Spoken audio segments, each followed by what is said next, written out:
Hello friends, welcome back to my channel, welcome back for another video. It is a good day to have a good day, and I am really excited to have a bit of YouTube nostalgia with you today. We're going to do a bit of May favorites.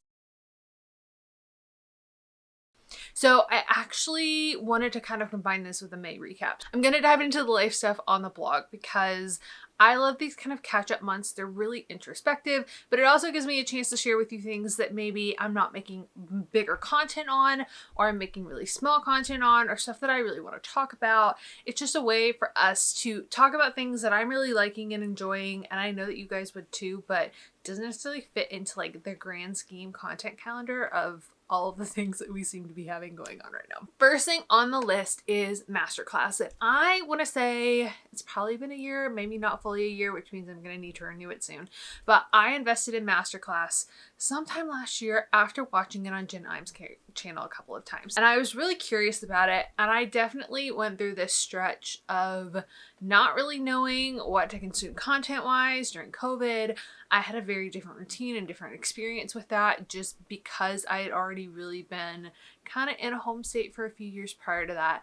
And I wanted something that wasn't necessarily podcasty. Like I really wanted to learn and kind of get into the groove of being intentional with the people I was spending time with and learning from, and people who are really high level professionals but weren't necessarily doing podcast episodes to the extent that I wanted to learn from them. So I started, and I've mentioned this before, I started with like Shonda Rhimes, I've done Sarah Blakely stuff, I listened to Bob Iger's, and there are a few people who've done books, and I would say the books are probably better than the Masterclass, or the Masterclass is, you know, the next level. But there are a few, I've really been kind of falling back into love with film and how I think I want that as a part of my future. And there are certain people's brains that I really want to pick. And I love that with Masterclass, that perspective is there, and they're the people that you can learn from and see their careers and just really get the knowledge that you wouldn't get otherwise, and get that perspective from a very, you know, kind of a linear timeline and diving deep as well. So I love that. I feel like I just saw that Kris Jenner recorded a masterclass, which I am very excited to watch, but it's been one of my favorite resources over the last year. So I've kind of fallen out of space with it, but the last month, May's favorites for me is really about a rediscovery of a lot of things, and Masterclass is one of those. The Let Us Grow farm stand. Now I've done a full review on this, and I'm going to update this review because when I did this review, I really was in a very specific headspace with it. I did it in December, and I think it's time for an updated review. But it's one of those things that it just really requires learning how it works for you. And it takes maintenance, and not that that's like a... how do I describe this? I think my expectations were that it would require less maintenance than it does. As somebody who's purchased like other nicer goods that I use all of the time, this is just one that requires a bit more effort. When I've been more into like a depression energy in the last few months, I just didn't have that space. The way that I'd set it up was not in a way for success for me. And that's kind of been the process of, how do I utilize it for me? What does it look like to have it? How does the long-term kind of turnaround go, especially with herbs on it or having lots of lettuce on it? We've kind of gotten to a space with it where we have like less lettuce, and I'm really enjoying having cucumbers and zucchinis because there's something that continually produce rather than like the lettuce where I feel like I'm pulling heads off, or it all kind of gets to the right point at the right time.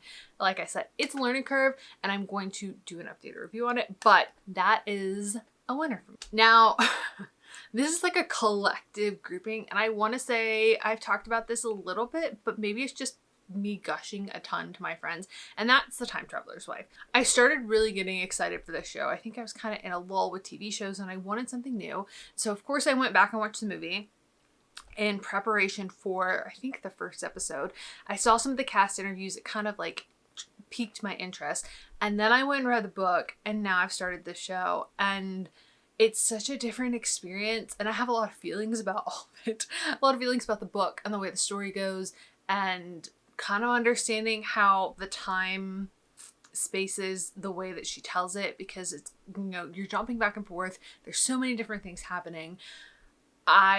It's a lot, my brain's still processing it, but I'm really enjoying it. I'm really appreciating the show. I liked the movie. It's quite interesting to see, because I didn't read the book, and I'm kind of surprised that I didn't read the book, that so many fans really didn't like the movie who really liked the book. I kind of appreciate them for what they are, but I'm really enjoying the show. And there are certain things that were in the book that were kind of throwaway moments that I thought they're not going to do anything with that, or I'm kind of surprised, but they've like fully committed to the stuff that they're doing. So I'm very curious. I love it with the show.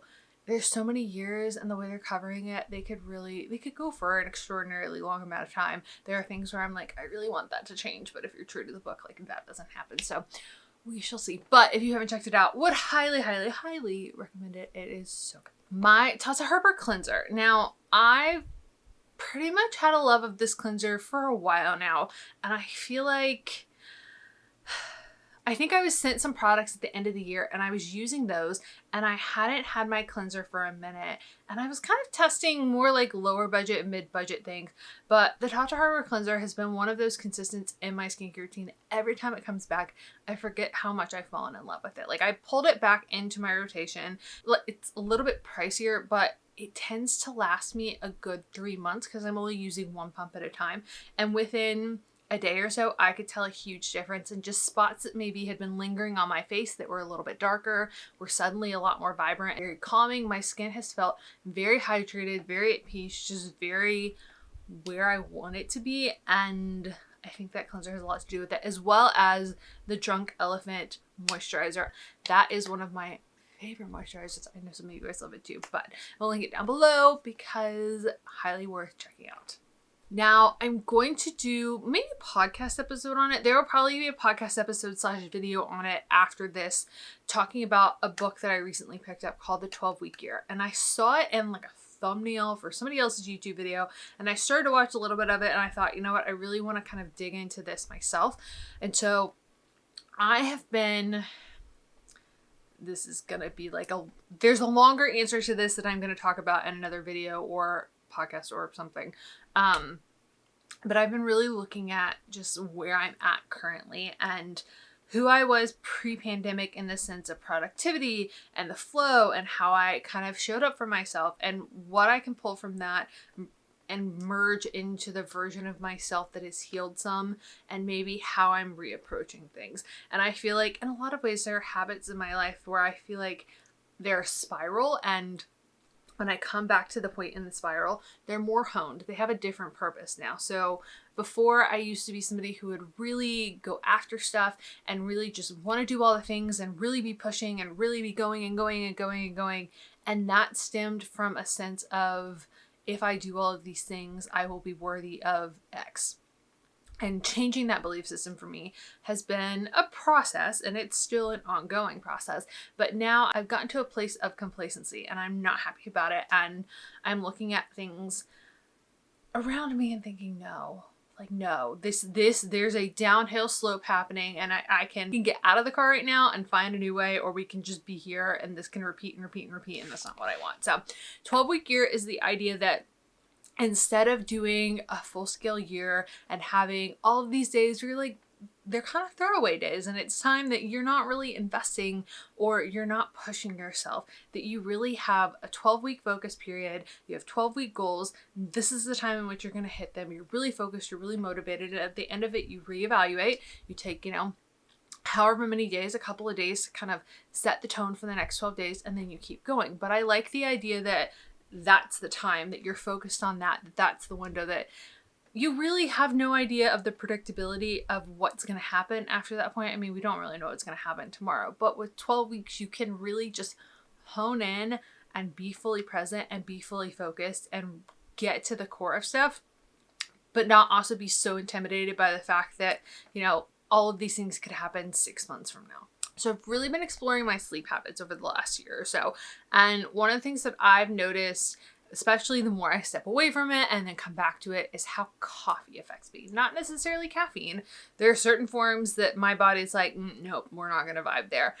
But coffee specifically tends to be one of those things that, depending on how I consume it, but most often it just activates that like low base anxiety underneath, and it doesn't feel good. So I really got into the habit of trying matcha, being open to matcha, just making matcha a part of my daily routine. And I fell in love with the Pique tea matcha. And there are so many matchas on the market that this was one where I wasn't quite sure about how much it would be worth it, but it's so beautifully done. It's ceremonial grade. It's one of those that the color's vibrant, the taste is vibrant, there's no aftertaste. It's just something that I actually want to have. It makes me want to enjoy matcha. And I'm still a big fan of like a decaf Americano. It's kind of a staple for me, but it's become a bit of a ritual, a bit of an extra love. And I love one of our local matchas, but it tends to be a bit more sweetened. And this is pretty much the closest that I found at home, but it's also just so lovely that I have no issue just having it. Like, I'm more than happy to make this a part of my everyday routine. So I've slowly gotten back into a routine of kind of making walks a part of my day. And I've done a little bit more car travel in the last few weeks. And so I've brought back audiobooks. And the two that I've been listening to, Hooked by Sutton Foster, and then Simu's new book that I'm forgetting the name of, but I started it today. And it's quite fascinating to me. And I'm somebody who's trying to be mindful about the fact that you don't need like a victim story to succeed in life. But I'm always really appreciative of how people have done the journey and what that looks like, and the big steps that they've taken where they were completely, you know, they had no idea what was going to be next. It was all a leap of faith. It was all a leap of believing in themselves. So if you haven't listened to Sutton's book, it's fantastic. Simu's book, so good. I'm on like chapter 7, and his family's journey of even making it possible for him to be in Canada, to live somewhere that he would have access to doing the things that he does, to be a Marvel superhero. It's been phenomenal. So highly recommend both. I will say that if you want to support small and like support a local bookstore, check out Libro FM for audiobooks, and then bookshop.org. I will link them in the description box below. So I always see the memes or the videos or the insert whatever for horoscopes, and I am a Cancer.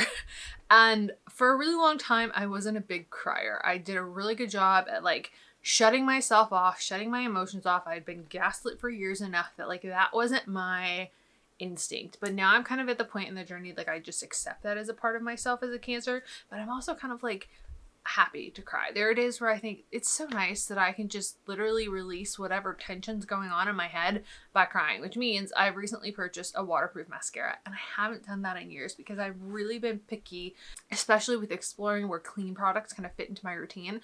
I really took a step back from a lot of those. Some of them have too many fragrances in them. They really irritate my eyes, but the Bad Gal Bang waterproof mascara has been wonderful. I'm really loving that. So if you're looking for a good waterproof mascara, highly recommend. I somehow, I think after I started watching The Time Traveler's Wife, I got myself in this accidental rut of watching all of these movies where it felt like somebody died at the end. It was like a nice romantic whatever, and then it was an emotional travesty at the end of them. And I watched Me Before You again, and I just forgot how much I absolutely adore that movie.